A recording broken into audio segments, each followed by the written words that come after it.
you said it's beginning to change. I would go as far as to say it has completely changed. So if there is, and sadly, if there is a bit of a silver lining, it is that the world has woken up to the hypocrisy, the slack that we who had been colonized before had given the West, that, okay, we in a new era, post-colonial, we're all working together. We understand your liberal agenda. You're going to work with us. Oh yeah, you went to war here and there, but you told us it's about spreading democracy, freedom, etc. Oh yeah, we believe that. I think it's clear now. And as I said, if there is a silver lining in this, it is that the world has woken up.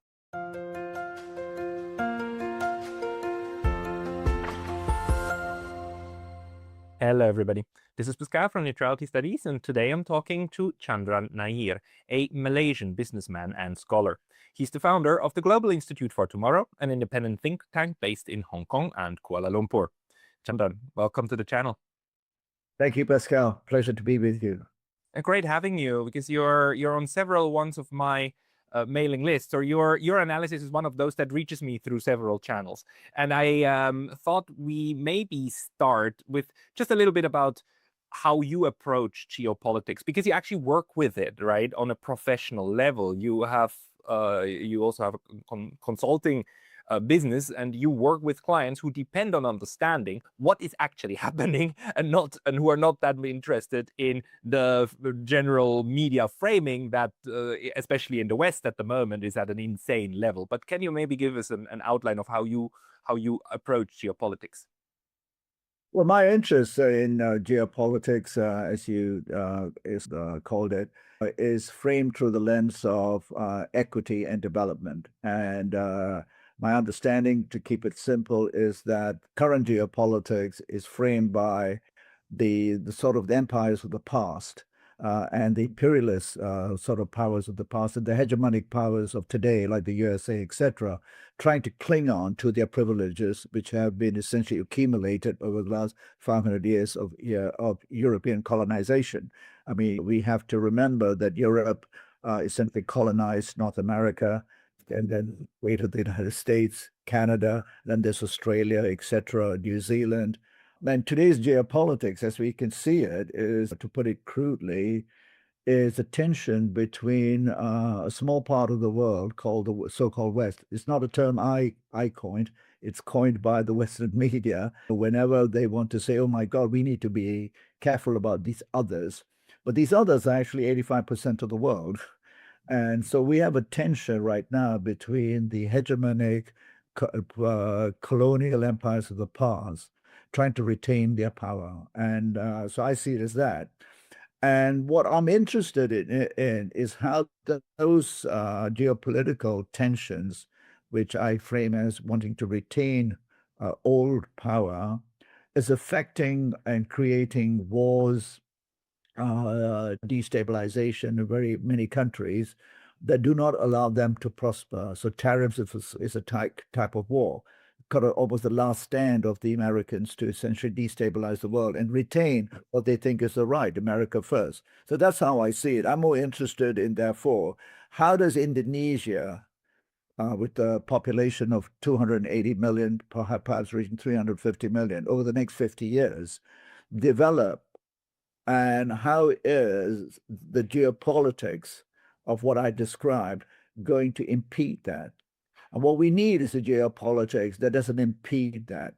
How will India, with the world's largest population in a landmass that is a third of China, and with climate change and existential threats, navigate this future if you have a United States now saying, well, you're not the good guy, or Europe saying you're buying Russian energy, therefore we need to do this to you? How does that work? And how does Africa, where the most arable land in the world, develop and become even a food basket first for themselves, and throw away the shackles of colonial institutions, etc., which still impose so much on African nations and their development? And finally, I'm interested in geopolitics from the point of view of decolonizing the minds of those who were colonized. And I've written a book about this, about decolonizing the minds of the elites in our part of the world who are totally confused because they've been brought up to believe that there is a world order, and that world order is simply Western based. And I believe they are behind the times. And we're not saying to replace the West or displace it, to create a geopolitical order in which there's equity, but where 15% of the world do not dictate to the rest of the 85, who are not perfect, by the way, how the world should look like. This is a very good and useful framing. It's also interesting that you're saying, geopolitics basically as what the West does in order to impede the development of others, and how to navigate that. Professor Sakwai, he doesn't use the term collective West, but he uses political West in order to describe the number of countries that generally have been collaborating at least since the end of the Second World War, most of them since before, and that of course are all former colonial powers, most of them one way or another, primary or secondary. Switzerland, a tertiary colonial enterprise. But how do you see this now moving? Because geopolitics, we could also understand it in the sense of just how the planet, how world politics moves. And we have seen quite fundamental shifts in the way that the global South is now able to say, like, no, guys, just no. Yeah, so what is happening, and if you look at particularly the rise of the current U.S. administration, I don't like to name the leader of the current administration in the U.S. because that gives oxygen to just the name.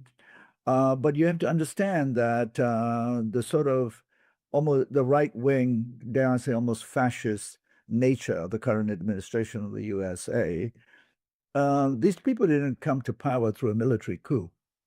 These people came to power because a large amount of Americans put them there. They're emboldened because they have a great amount of power.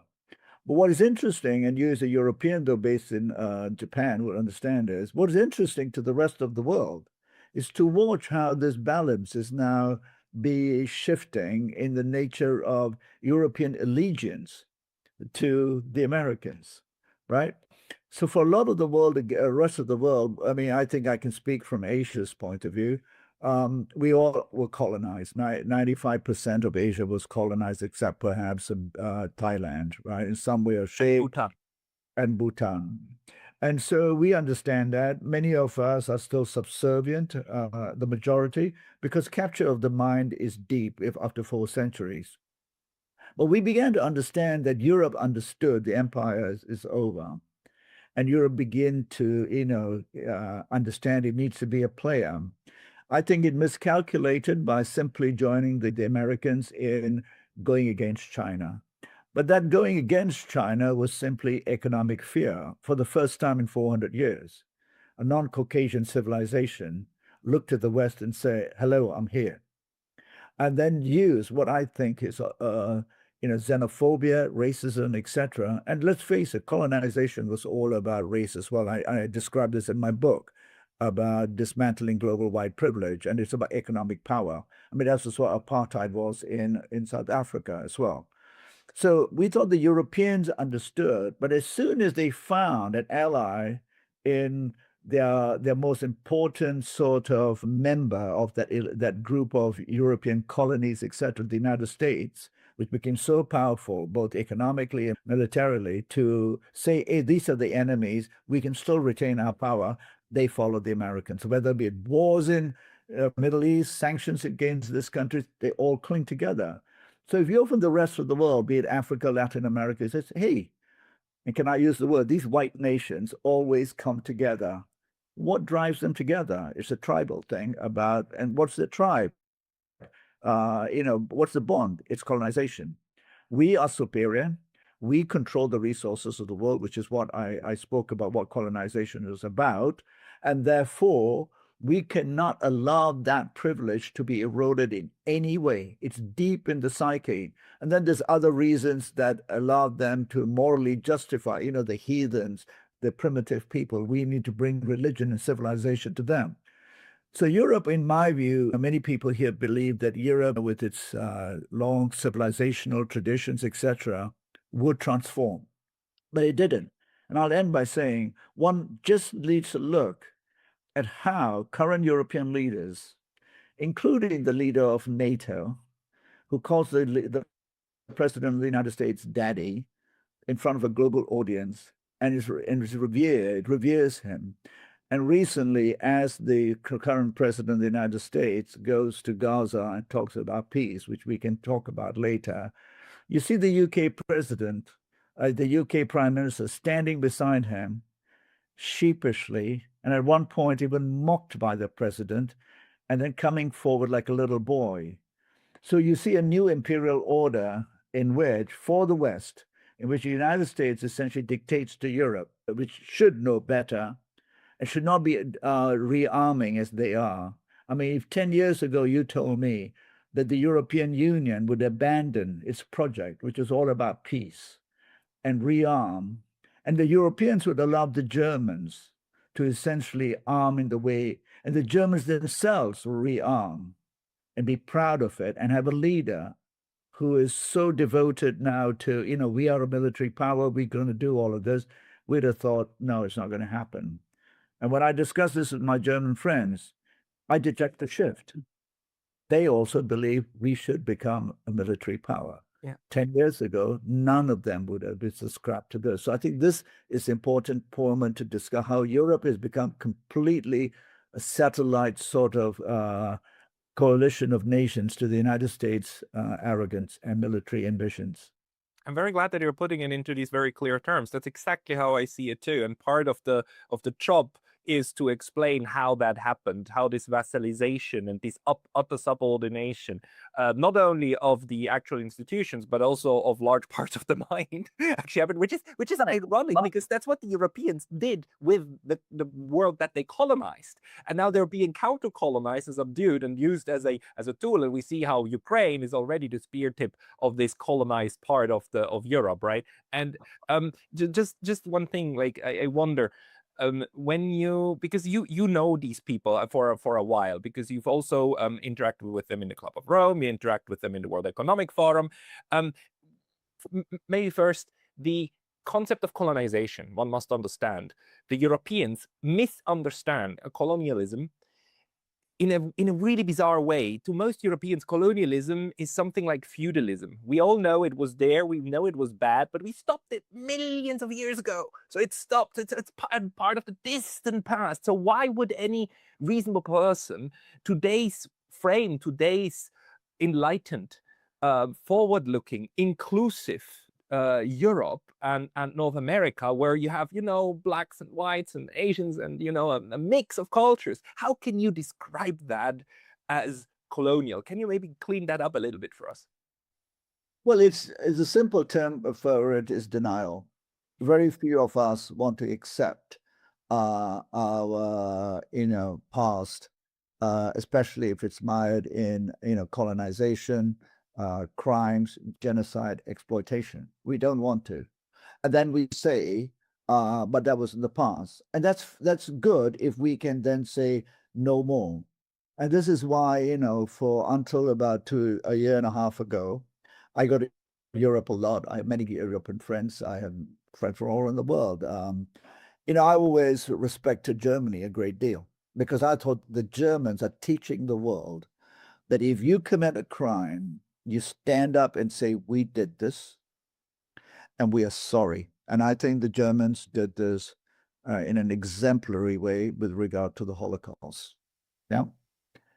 But they abandon all of that now when it comes to Gaza. So I think there's something deep in the European psyche that had a performative sort of element in terms of saying, we did some things, but that was so long ago. It's all done. But in fact, it was okay to say, because they were comfortable in the knowledge, we still control the world, right? We still control Africa. I mean, those who are interested can go and look at how even African currencies and all of that. And then they start to say that, China is the new threat. Those who are really in the know can go and research all of this. So they do that, especially in Francophone Africa, the French presence in terms of oversight, even in terms of the monetary policies and all of that is French, right? So they do that. And then there's the soft colonization, which is what it's my parts of the world, etc. It's still about, if your British Empire is the Anglo-Saxon education system, is the financial systems, all of that.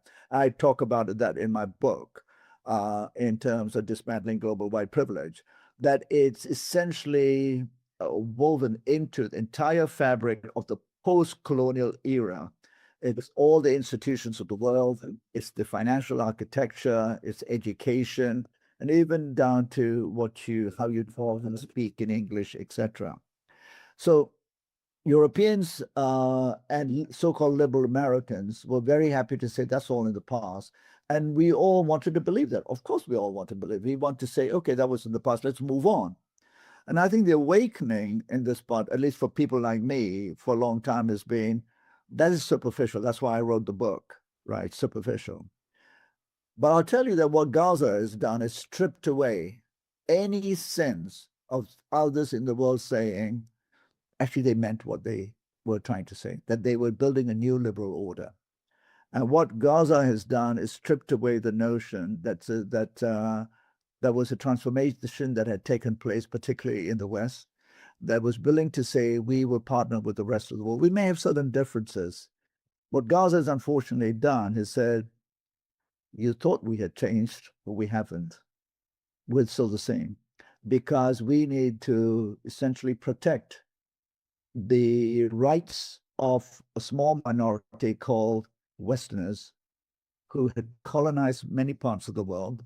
If the troops were no more on the ground, we at least have the architecture to do that.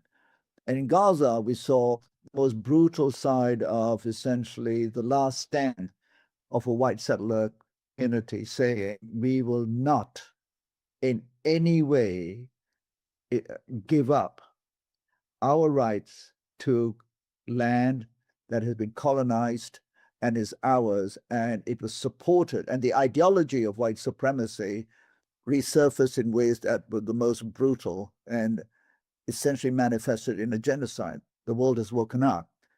And until a few months ago, most European nations dare not even say that this is a genocide, as you know, right? Until today, the Americans, the French, the British have not said it's a genocide, right? So I think this is the unpacking that has taken place, and the rest of the world has woken up to this. The question for Europe and the United States, when this all settles down, and it cannot erase the genocide despite all the fanfare about the peace. Of course, the killing hopefully has stopped, but that was a genocide. The question is, will those who committed this crime essentially be put on trial like the Nuremberg trial? And will the world witness essentially the reckoning? If it doesn't, and it's likely it will not happen, then the world will say, okay, this changed everything.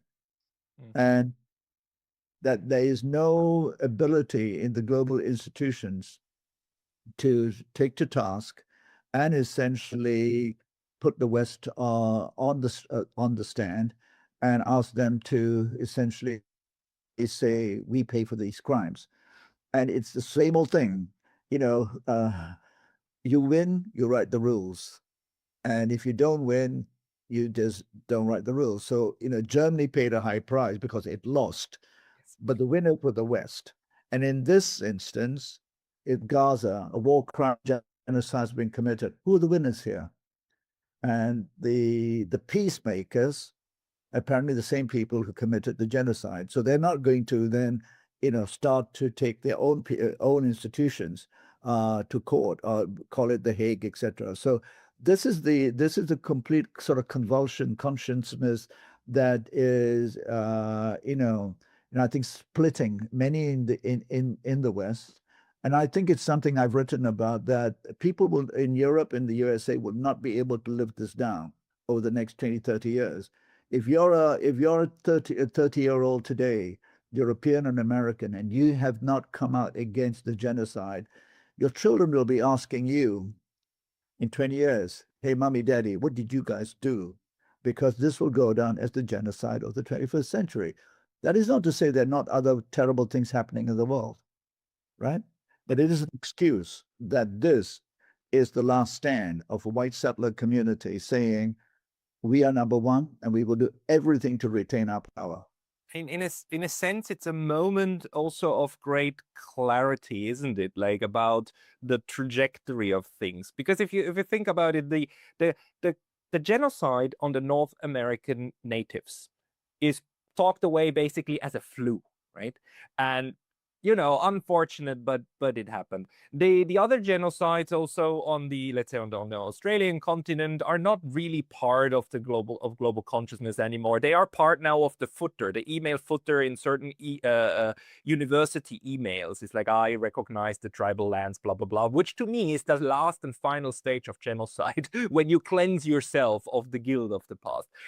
But as we go forward, we then had the Cold War, during which you already had a good part of the slowly decolonized world that actually said, we don't want to be part of this. We have our own non-aligned movement, and it had its ups and downs.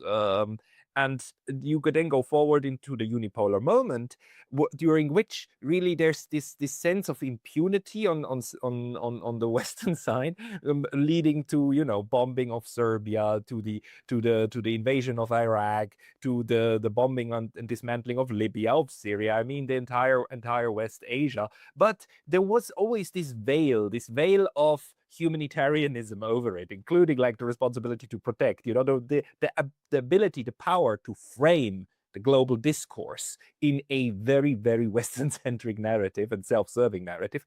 And that one, to me, seems to be have slipped away. I mean, for good, with Gaza, with the genocide.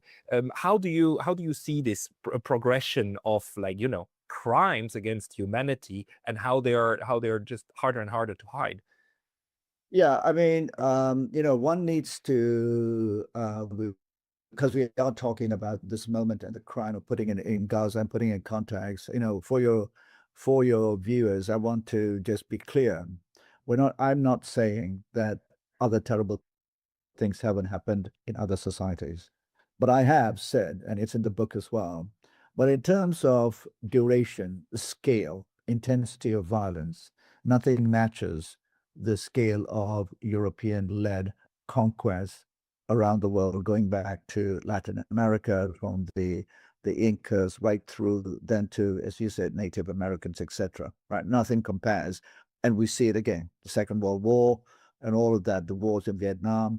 No countries in the world have done this on this scale.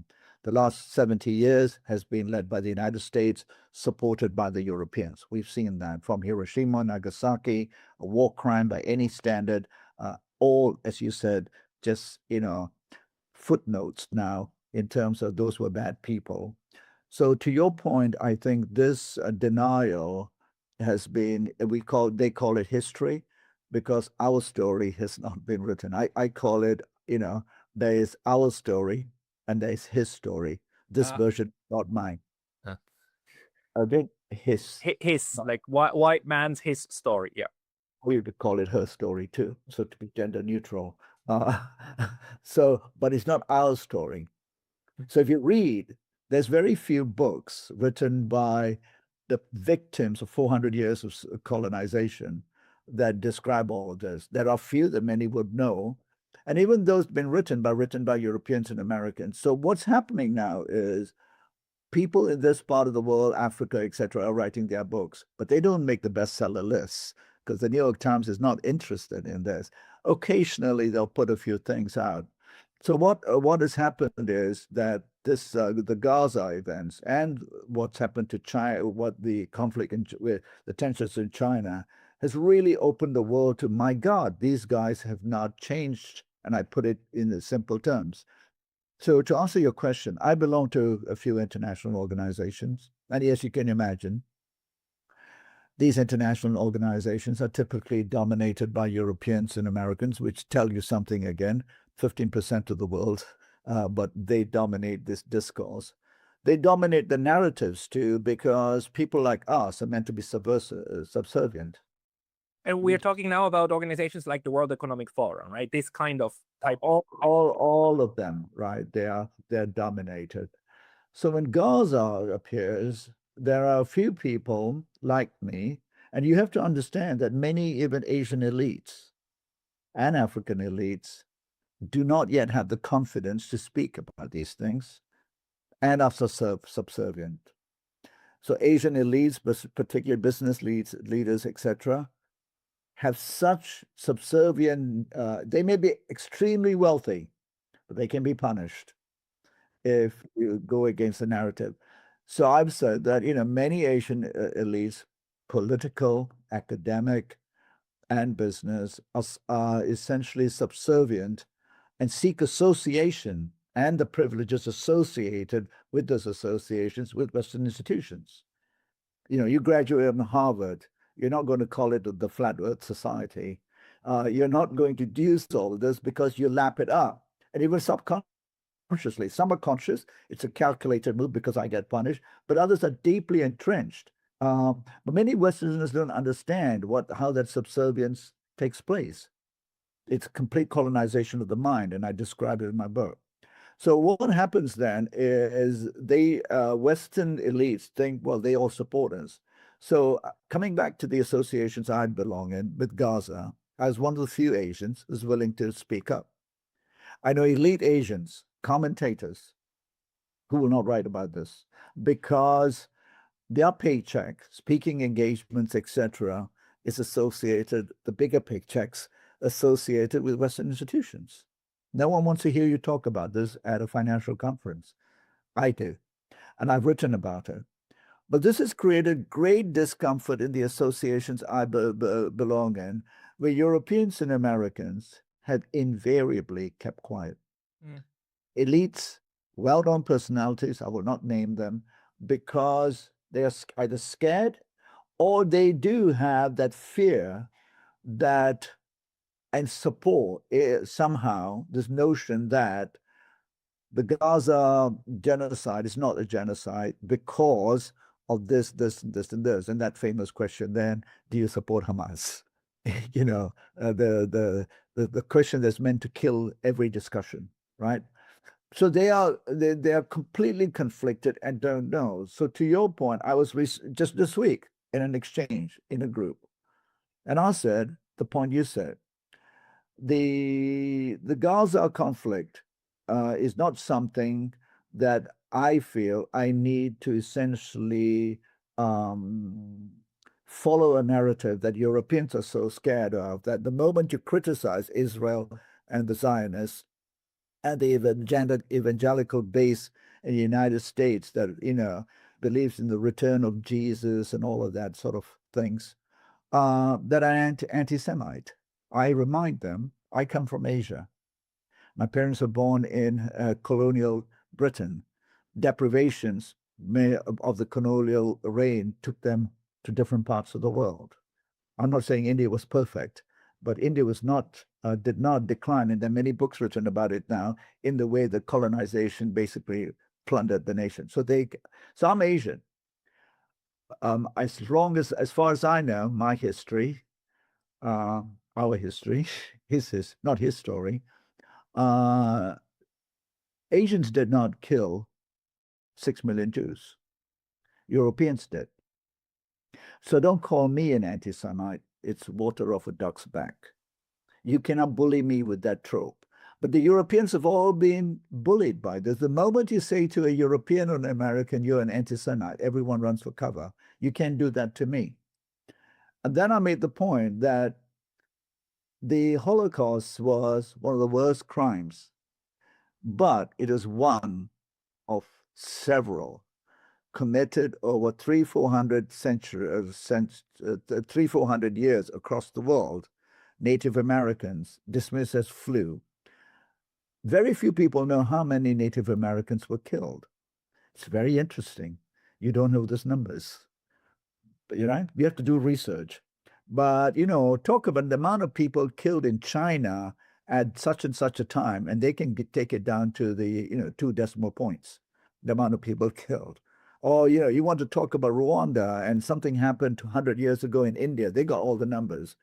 But when you talk about the genocide in North America, Australia, no numbers, nothing's done. So I mentioned that as bad as the Holocaust is, this was just one of a series of crimes committed on a large scale by Europeans against the others or a minority who threatened whatever they were seeking to do in terms of dominating resources or in terms of dominating economies. And this created a great fuss in the discussions I'm having with people. What I completely agree with you. And I will ask you now about what this then does to the current development in the global south and especially in Asia. But before that, just one thing, it's even worse in a sense to me, because what this traditional Western colonial mindset and colonizing mindset did is it took the weight of this the abhorrent Holocaust against the Jews of Europe, took it and turned it around like a judo move and used it in order to justify the next one. Because that is now the single point of integration where the supporters of the Gaza genocide all rally around saying, like, look, those brown Middle Easterners, West Asians, who got their land stolen from them, robbed from them, and suppressed for 100 years, those are the Nazis. And we are anti-Nazi, therefore we are against it. So it's like, it's very sick. It's a really sick twist, but it keeps the mental space of the genocide committing part of the planet clean. Not only clean, it makes it actually a virtue. And I think this though is becoming more and more obvious to the onlookers, right? Who now say, like, look, we've experienced this kind of brutality and cruelty, the surviving part of the globe, right? That survived colonialism, because there's the part that didn't. Again, North and South America and Australia would physically look different. I mean, people's features would be different today, physically different, the way that you and I are physically different, was it not for the successful genocide against them. Now, the survivors, now, is it changing though? Because you're saying that there's the mind is still to a good part colonized in the global south. Where is that standing today? So I think, as you said, it's beginning to change. I would go as far as to say it has completely changed. So if there is, and sadly, if there is a bit of a silver lining, it is that the world has woken up to the hypocrisy, the slack that we who had been colonized before had given the West, that, okay, we in a new era, post-colonial, we're all working together. We understand your liberal agenda. You're going to work with us. Oh yeah, you went to war here and there, but you told us it's about spreading democracy, freedom, etc. Oh yeah, we believe that. I think it's clear now, and as I said, if there is a silver lining in this, it is that the world has woken up. I, for one, am very glad that has been, if I can call it, one of the positive things, if you can even use that word, coming out of this. I sort of tongue-in-cheek often say that I like Donald Trump, the first time I'll mention him, the President of the United States, because he has done us a service by saying, I'm a white supremacist. My country is essentially one dominated by white supremacist ideology, Democrats and Republicans. We are united when it comes to opposing the world. Anyone who stands up, be it Chinese, be it Palestinians, or be it Venezuelans, we are in charge. And now we got the Europeans also on our side, and we have taken them over. So the rest of the world says, okay, very clear. And that's the good thing he has done. He's taken the mask off, the sort of facade of liberalism, which became so sophisticated, became an industry with all those nice institutions and all of those, agencies that are going out to help poor Asians and Africans.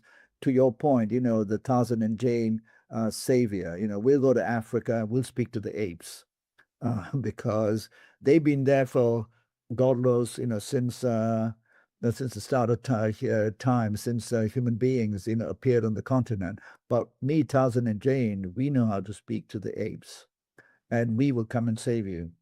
And so that mentality now, a lot of Asians believe it because we were brought up watching Tarzan and Jane.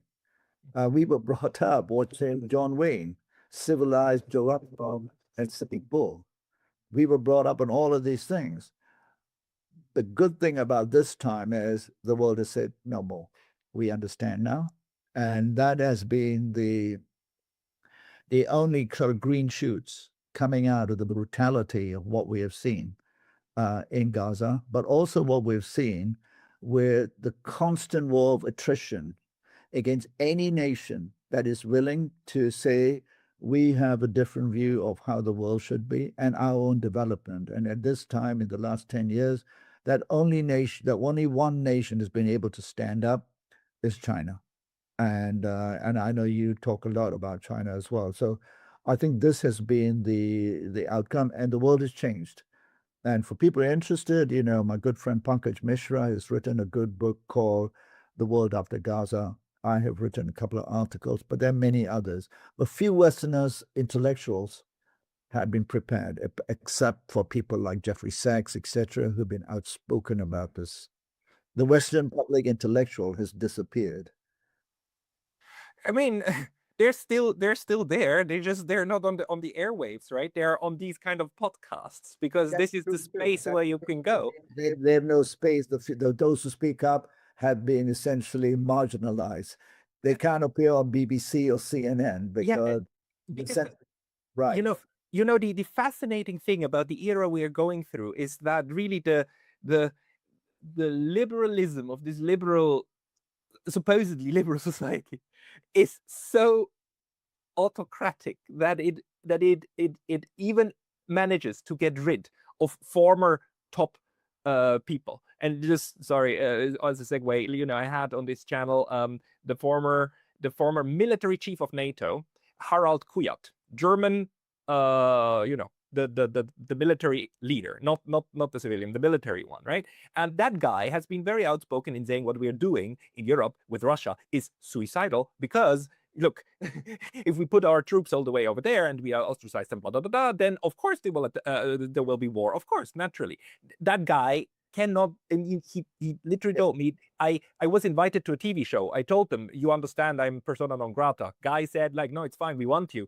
He gets a call the same evening saying, like, sorry, it's canceled. It's like, you're actually really persona non grata that far. And this, this space is so slim. Two things though.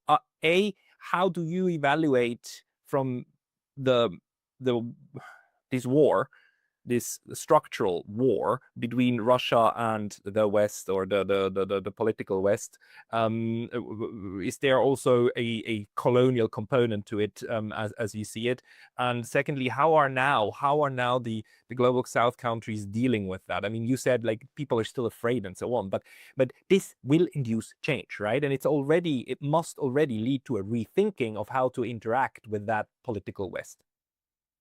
Yeah, I mean, I like to say that I don't claim to be an expert on that long history of relationships between Russia and Europe.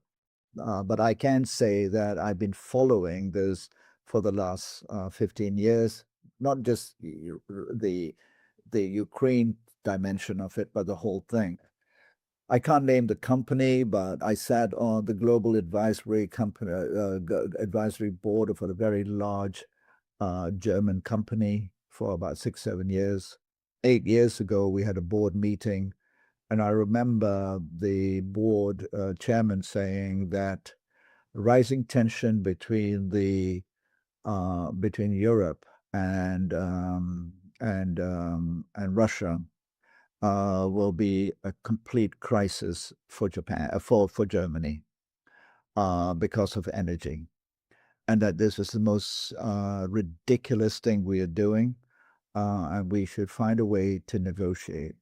I would say that, and it's the timing is interesting, that as long as there were adults in the room, like Angela Merkel, there was somehow dialogue with the Russian side, Putin.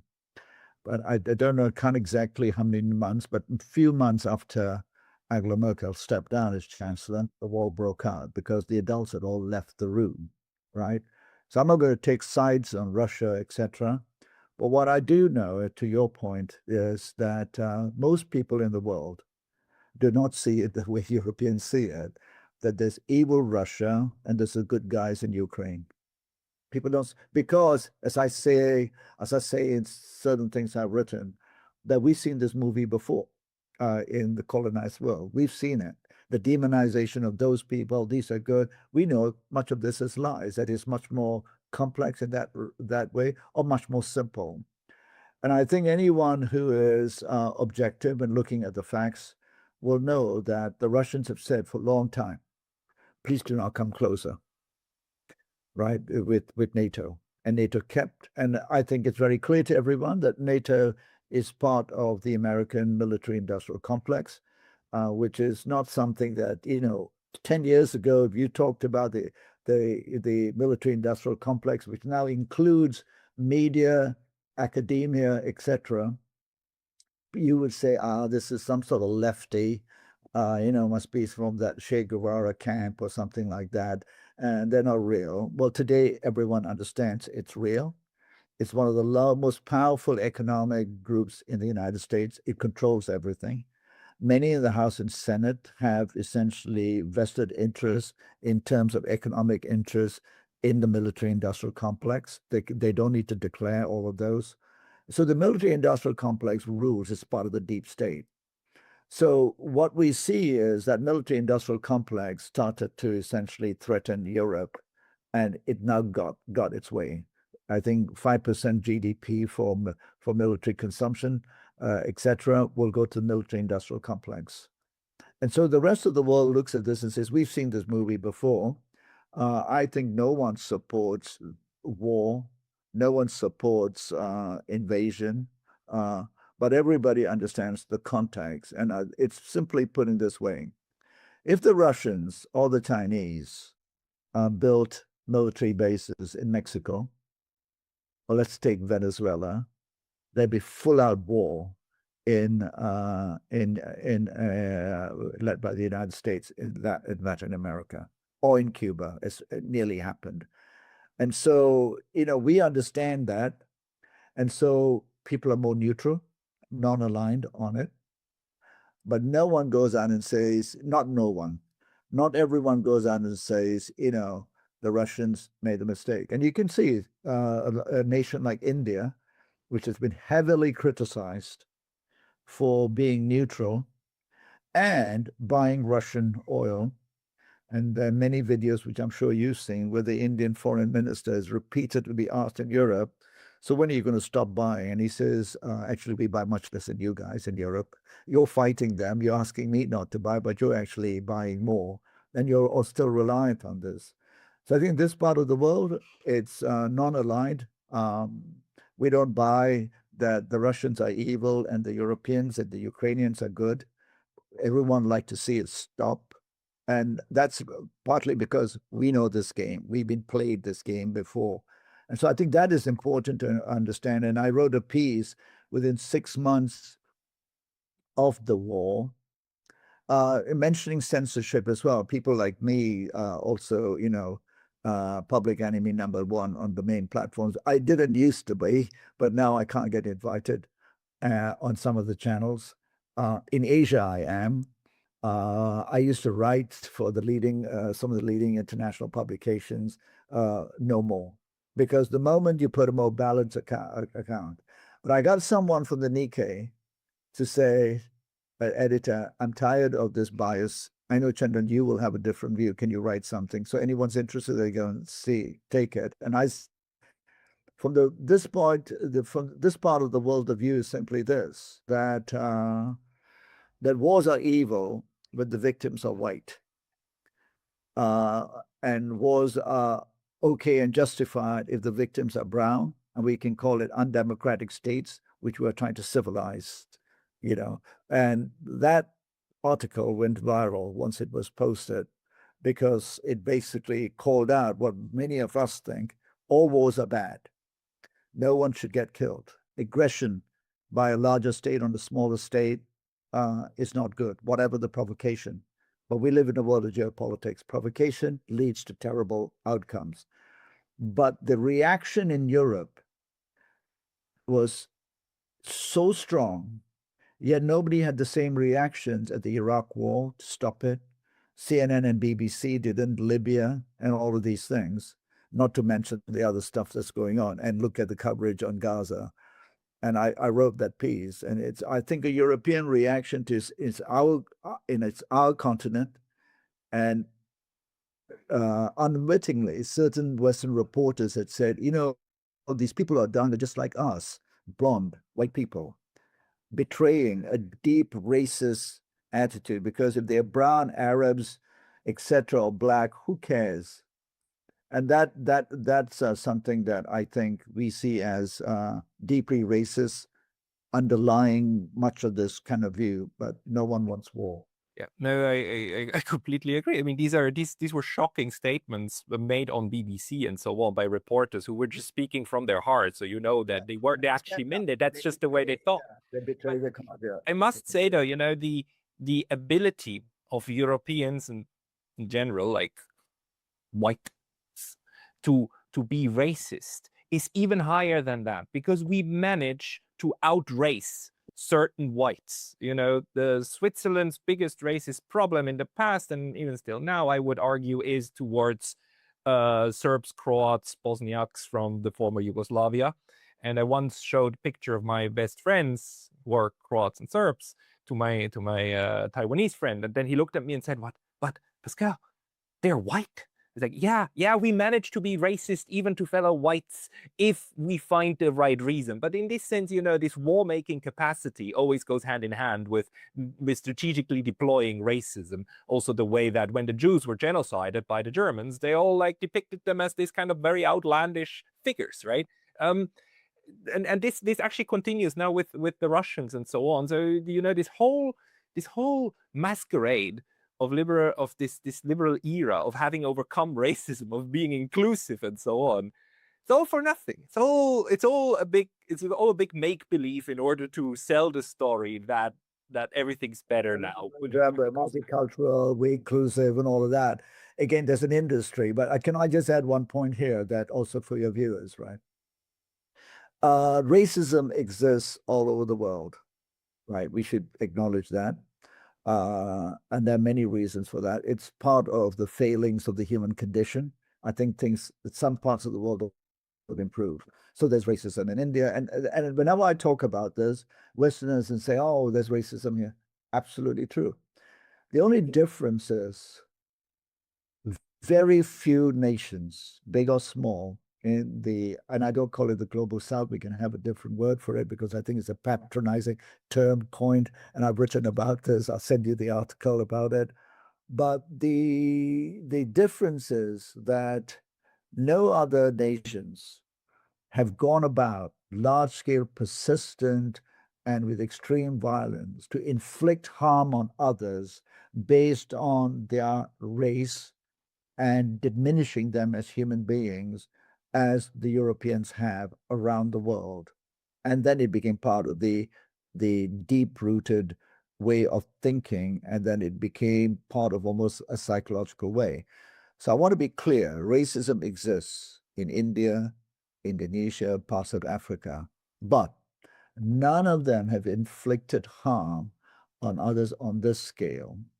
Some may argue, well, they don't have the power to inflict harm. Well, good. At least we have that as a protection, right? So the argument that I've heard is that, and even from elite Asians, well, if the Chinese had more power, they'd go and bomb Japan. I said, I don't think so. I don't think so. So this is a discussion to be had to first to acknowledge that racism is sadly, in different parts of the world, part of the human condition. But in terms of the structural issues and the militarization of this view that we can therefore inflict harm on others because we see them as inferior people because of their race and religion, that is what the West has done, and history was recorded it over the last 300 years. There are other parts of the world where this sort of racism has resulted in clashes, but not on this scale. So I just want to make that also very clear. And this is what something that the Europeans, coming back to earlier conversation, and Americans refuse to acknowledge. They refuse to see the persistent nature of this sort of things. And for the rest of the world, it's resurfaced in Gaza. Yeah. These are very, very good and valuable points. Like however, what in your view is the best prism through which to understand what's going on? So just as an example, like yesterday I was in a webinar, I hosted a webinar with Radhika Desai and Jeffrey Sachs, and they made the point, both of them, that, the realist school of international relations is basically very apologetic towards these crimes, because they basically say, look, this is how we Europeans behave, that's how every human behaves, therefore it's rational that this kind of violence happens, right? And I don't want to ascribe to great analysts like John Mearsheimer and so on, that they want to do that, but the exercise of framing stuff in such a way then kind of camouflages other elements, like what you said, like the impact of racism on the development of how these nations interact now. What in your way is the most clarifying lens through which to analyze the global system? In terms of, you mean racism, or in terms of power dynamics, or of structural changes? Well, the structural change that we are struggling with at the moment is the dismantling, as I call it, of the old system, which was partially dismantled through the act of decolonization, which was not granted to people, but was essentially taken because of the wars of resistance, right? Well, that accelerated after the Second World War and culminated in the independence of many countries in Asia, the Middle East, and Africa in the 60s, and even to the 70s, right? So that started to happen, and we know it still exists. It existed in Africa, in apartheid South Africa in the 90s. I lived in Hong Kong for a long time. Colonization was the rule from the 70s. And so the prism that I give you, and rather than look at Africa, etc., just look at Hong Kong, of the deconstruction. So 1997 till 1997, not 87, Hong Kong was a British colony. And as soon as, and then it went back to the sovereign, which is China. And 25 years after that, the Brits, the Americans in the West, are still so uncomfortable with this notion that, particularly the Brits and the American allies, the sort of Anglo-Saxon arrogance, that there's only we could make this place one of the world's greatest financial centers of the world, right? And now that bitterness has resulted in massive campaigns, Wall Street Journal, etc., to demonize Hong Kong. And in 2019, we had riots, disenfranchised youth, etc. But the playbook is very clear. It was foreign interference. And I am a resident of Hong Kong. I'm not Chinese. I saw it very clearly that this was lots of infiltration. During the heights of the riots, I saw burly white men in many corners of the city orchestrating the youth, etc. I'm not saying that the youth didn't have grievances. I support much of their grievances in terms of economic conditions, etc. But the grievances of Hong Kong, which were exploited, were not created by the Chinese Communist Party. It was actually created by a British colonial system, which created an extractive economy around land, which a few essentially, including the crown, benefited from enormously. And so the youth essentially rebelled against that harsh economic realities. But that was morphed into that they don't have freedom. And I've argued that way to dismantle that colonial land supply thing, which has created essentially disenfranchisement, is for the Chinese Communist Party to get involved and put forward a more egalitarian, non-market-based policies that would enfranchise the land policies, which is what Singapore did under Lee Kuan Yew. So that's one lens of looking through it that I see. It's dismantling old systems of market capitalism, etc., free markets, access to resources, etc. And the whole thing about, geopolitics, as I started to say, is who controls the pathways in terms of resource extraction, market access, and the financialization of the world. If an alternative system begins to appear, then it starts to essentially take away the privileges of the post-colonial era, where after the troops had left, you were forced to leave. It was supplanted by institutions, the IMF and all of that, the WTO, which still dominated the ability of what globalization looks like. So another way to look at this lens is all this talk about there's deglobalization. This is very shallow thinking. There's no such thing as deglobalization. There is changing the rules of what was termed globalization, which was the rules should disproportionately benefit us. That was seen as the norm. Rewrite the rules. You guys will come to the table. You might not understand these complex legal documents because you don't have the institutions, but please sign up. And if you're weak, you do sign up. But if you're stronger, China, India, you don't sign up. I mean, China, India, most people forget, was probably the country that stood up the most against the Doha agreements and the tariffs and the GATT, etc., because it didn't want its streets to look like, full of Tesco's and things, because it still had the view that the local shops, etc., and the marketplace should be dominated by, and a place for economic growth for locals. So you can look at this in many different ways. And I would say that globalization is just being redefined, and the others are having their say. You can call it whatever you want, but as soon as a Chinese person goes and trades in India, that's globalization. We don't need any rules for those. Of course, we want to make sure that people don't exploit each other, and that's why we do have certain ways of looking at these things in terms of the tariffs, etc. But there is no deglobalization. The deglobalization is the concept of fear instilled in those who essentially wrote the rules, who can't come to terms now with the new world order in which people are writing the rules and saying there are other ways of doing things, trading and co-prosperity. So that's how I would see it. And that's the real tension that they're facing.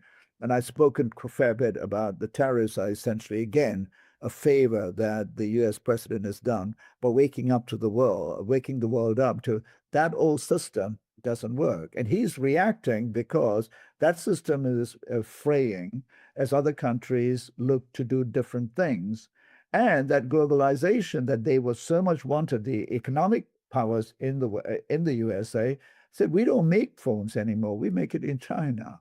And so it had implications for American industry. And that is of concern to the Americans, of course, and it should be. But don't punish the others because your elites made a lot of money out of this. Now, don't punish us. Now, let's find a way to bring industry to the USA. But you can't put me, hold a gun to my head and say, make all your phones in China, in the USA. That's not how it works, because that's the system you created. Now you figure it out differently. And the Americans think you can bully the rest of the world to restructure their economy. Well, the rest of the world is not going to blink. Nope, very well put. And actually, I think at some point, even the United States will start to understand this, because what happened last week, for the first time, the Chinese actually enacting domestic export licensing requirements, which will impact the ability of the MIC, of the military industrial complex in the United States, to produce these implements of war. This will have an impact, and they don't like it. That's why they're so mad and so angry, but they can't change it. They cannot. If they wanted to invest, and I read something that they would have to invest billions of dollars to create an alternative supply system. But it will take 10 years. Exactly. It'll take a long time, and it will impede. So what's the reaction? Another knee-jerk reaction to say, we're going to hold a gun to your head with increase 100% tariffs. You think the Chinese are going to blink? When are you going to learn? The Indians are not going to blink. And the other thing I think the Americans and particularly Europeans don't understand is you cannot bully anyone. Those days are over. You might have economic power and you can coerce a bit, but you are not going to intimidate and bully. And you see the Indian reaction. When push comes to shove, and I say this, if the Chinese find that they are, having to endure a year of pain, let's call it, because of these, and I don't think this is happening. You can see already the Chinese economy has reduced the percentage of exports to the United States down to 10% or something. Look at different data. They're not reliant on the United States, but let's just assume for some reason the United States and Europeans bully many nations because China has diversified its exports to different countries. The Chinese will just say to the people, 1.3 billion, okay, everyone, tough times for the next 2 years. Everybody, tighten up. And what do the Chinese do? They tighten up. It's a civilization. It's a society that understands. And tightening up for them is part of that resilience that's built in. Because chaos, situation is in the living memory of many Chinese. Americans don't understand that. They understand conquest and abundance, and we dominate. And if America suffers pain, which it is suffering, a low intense civil war is emerging, which is unfortunate. Nobody wants to see America go down and get into more. But many Americans are suffering. But Americans have to endure more pain, which is already happening.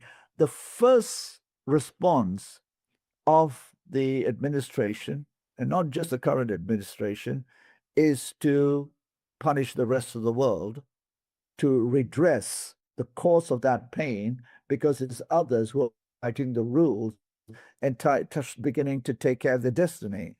So tongue in cheek, I say, the Chinese will tighten their belts, but try telling America and maybe eat one bowl of rice, less per day, rather than indulge. But the Americans will not be told you have to have one less Coke and a burger a day, because then the gums will come out, which is kind of what, in a crude way, is the analogy I'm using to describe the inability to accept a new world order and change internally, because that world order is not going to wait for you unless you think you're so special and you don't need to change. I think it was Ronald Reagan who said in response to President Carter 40 years ago, when Carter said we cannot continue to indulge and consume. Carter was the first president who said that, because it's all about consumption. Geopolitics and resources. If I control everything, then my people can all eat cheap stuff, leaving aside that, and abundant stuff, leaving aside the health impacts and all of that, which we know. But the economy apparently grows, but the consequences are severe. And I think Ronald Reagan says this: we don't negotiate in the American way of life. Well, they're having to negotiate now. And that'll be very painful. The problem is pain inside American politics at the moment results in the knee-jerk response to inflict pain on the rest of the world in economic and military interventions. Yeah, this is why I think one of the main jobs is to figure out how to also take the United States by the hand and tell them, no, it's going to be fine. We can prosper together. You will not have to tighten. We will be fine. Leave the guns where they are. But, well, that's a discussion for another time. Chandran, people who want to find your writings, where's the best place to go to find you? Oh, thank you. I think the best place, if you want to see some of the interviews I've done, etc., you can just go to YouTube and Google my name. I did an interview with the Chinese commentator Zhang Weiwei that has got a lot of views. But you can go to YouTube, and for my writings, just go to the Global Institute for Tomorrow's website. I'll put the link to your website into the description of this video below. Everybody, please check out the analysis of Chandran. Mr. Nair, Chandran, thank you very much for your time today. Pascal, can I just say, if you allow me 30 seconds, I've got a new book coming out, which I think people would be very interested, and it's called Understanding China. And it's a book written originally with the Club of Rome, as a reporter of the Club of Rome. But given how much interest there was, the academic publisher Routledge took on the publishing of the book. It's out in November, and that too, pre-orders can be found on the website.